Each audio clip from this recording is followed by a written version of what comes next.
Back to news. Telangana ముఖ్యమంత్రి రేవంత్ రెడ్డి చక్రబంధంలో ఉన్నప్పటికీ తనదైన మార్గ పాలన దిశగా అడుగులు వేస్తున్నారు. బకాయిల చెల్లింపు, ఎన్నికల హామీల అమలు డిమాండ్లు ముబ్బెట్ట దాడి జరుగుతున్నా ఒక్కొక్కటిగా తీరుస్తూ ముందుకు కదులుతున్నారు. తాజాగా ఉద్యోగుల రిటైర్మెంట్ ఏజ్ పెంచకుండానే 2 డిఏలు, ప్రతి నెల 700 కోట్ల నిధుల విడుదల భరోసాతో ఉద్యోగులు యువతను ప్రసన్నం చేసుకున్నారు. ఇక ఈ అంశంపై హ్యావ్ ఎ లుక్.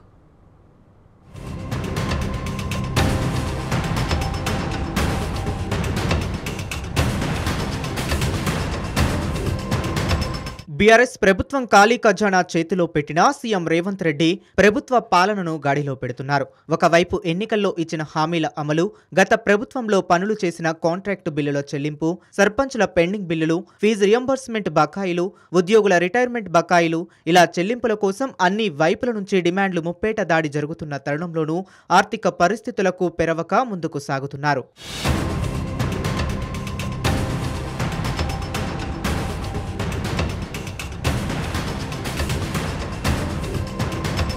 గత ప్రభుత్వపు అప్పుల కుప్పతో కాలు ఎటూ కదపలేని పరిస్థితి ఎదుర్కొంటున్న రేవంత్ ప్రభుత్వం ఉద్యోగుల వయసు పెంపు చేపట్టడం ఖాయమన్న వార్తలు కేబినెట్ మీటింగ్కు ముందు వచ్చాయి. ఏడాదికి సుమారు 9 కోట్ల రిటైర్మెంట్ బెనిఫిట్స్ చెల్లించాల్సి ఉండటంతో వయసు పెంపు ద్వారా తాత్కాలికంగా ఈ భారం తగ్గుతుందని అధికారులు సలహా ఇచ్చారన్న టాక్ వచ్చింది. ప్రభుత్వ ఉద్యోగుల రిటైర్మెంట్ వయసు ఇప్పటికే పెంచిన 61 ఏళ్ల నుంచి 62కు పెంపుతో కొంత వెసులుబాటు లభిస్తుందని దాని సారాంశం.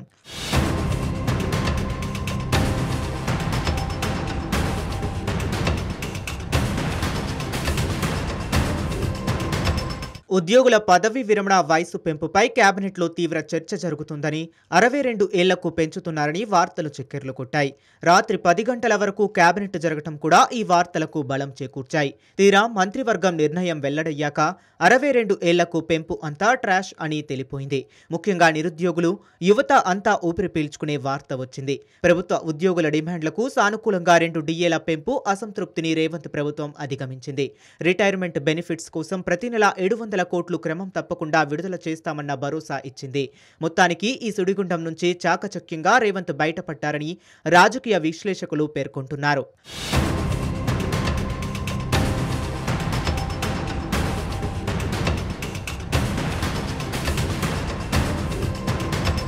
తెలంగాణ ఏర్పడ్డ తరువాత అధికారంలోకి వచ్చిన కేసీఆర్ ప్రభుత్వానికి ఉన్నంత వెసులుబాటు రేవంత్కు లేదు.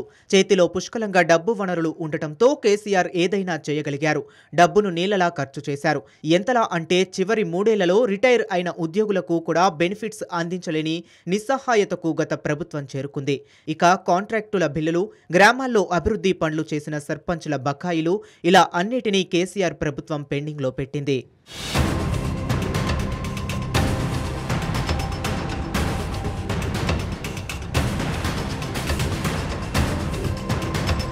నీళ్లు, నిధులు, ఉద్యోగాలు, ఈ 3 అంశాలే తెలంగాణ ఉద్యమ ఆకాంక్షలు. వీటిపై పోరాటంతోనే తెలంగాణ రాష్ట్ర కళ సాకారమైంది. ముఖ్యంగా ఉద్యోగులు, యువత తెలంగాణ పోరాటంలో ముందు నిలిచారు. వారి ఆకాంక్షలపైనే చివరకు కేసీఆర్ నీళ్లు చిమ్మారు. ఉద్యోగుల బెనిఫిట్స్ ఇవ్వలేక చేతులెత్తేసిన కేసీఆర్ రిటైర్మెంట్ వయసు 3 ఏళ్లకు పెంచి ఘోరమైన తప్పు చేశారన్న వాదన ఉంది. ఈ పెంపుతో తన పబ్బం గడపవచ్చుగాక భవిష్యత్తు తరాలకు ఎంత హాని చేస్తున్నామో కేసీఆర్ గ్రహించలేకపోయారన్నది రాజకీయ పండితుల మాట. లక్షలాది ఉద్యోగాలు భర్తీ చేస్తానని గద్దెనెక్కిన కేసీఆర్ పోలీస్ శాఖలో తప్పిస్తే మిగతా పోస్టులన్నీ గాలి కుదిలేశారు. నిరుద్యోగ యువతకు బతుకును ఆగం చేశారన్న అపవాదు ఎదుర్కొన్నారు. ఆఖరికి నిరుద్యోగ యువత ఆగ్రహ జ్వాలకు గద్దె దిగాల్సి వచ్చింది.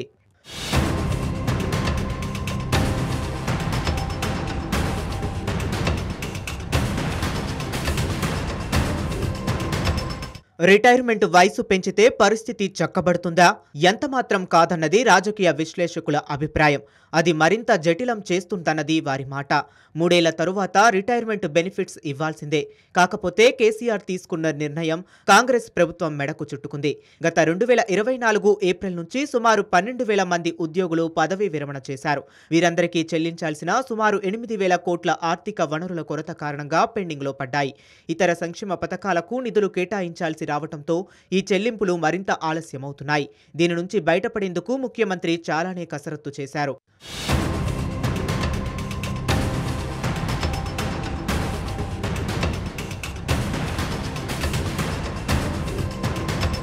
ఆర్థిక శాఖ నుంచి ఈ ఆర్థిక సంవత్సరంలో పదవీ విరమణ చేయనున్న ఉద్యోగుల జాబితా, వారికి చెల్లించాల్సిన నిధుల వివరాలను సీఎం రేవంత్ రెడ్డి తెప్పించుకుని పరిశీలించారు. ప్రతి నెల సగటున 800 మంది, ఏడాదిలో సుమారు 9000 మంది ఉద్యోగులు రిటైర్డ్ అవుతున్నారని తేలింది. రిటైర్మెంట్ వయసు పెంచితే అది తాత్కాలిక ఉపశమనం మాత్రమేనని, ఆ తరువాత ఏడాది నుంచి యథావిధిగా బెనిఫిట్స్ చెల్లించాల్సి ఉంటుందని గ్రహించారు. పెంపుతో ఏర్పడే రాజకీయ పరిణామాలను విశ్లేషించారు. ప్రభుత్వానికి రాజకీయ మైలేజ్ ఇస్తుందా, లేక మరింత వ్యతిరేకతకు దారితీస్తుందా? మొత్తానికి రిటైర్మెంట్ ఏజ్ పెంపు లేకుండా రేవంత్ ప్రభుత్వం తీసుకున్న నిర్ణయంతో యువత, నిరుద్యోగులు హర్షం వ్యక్తం చేస్తున్నారు.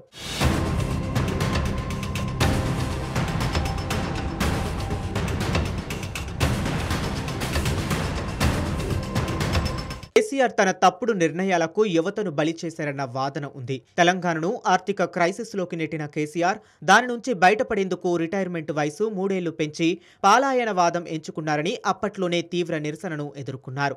రేవంత్ మాత్రం ఎన్ని ఆర్థిక సమస్యలు ఉన్నా అందరినీ సంతృప్తి పరుస్తూ నెట్టుకొస్తున్నారన్న అభిప్రాయం బలపడుతుంది.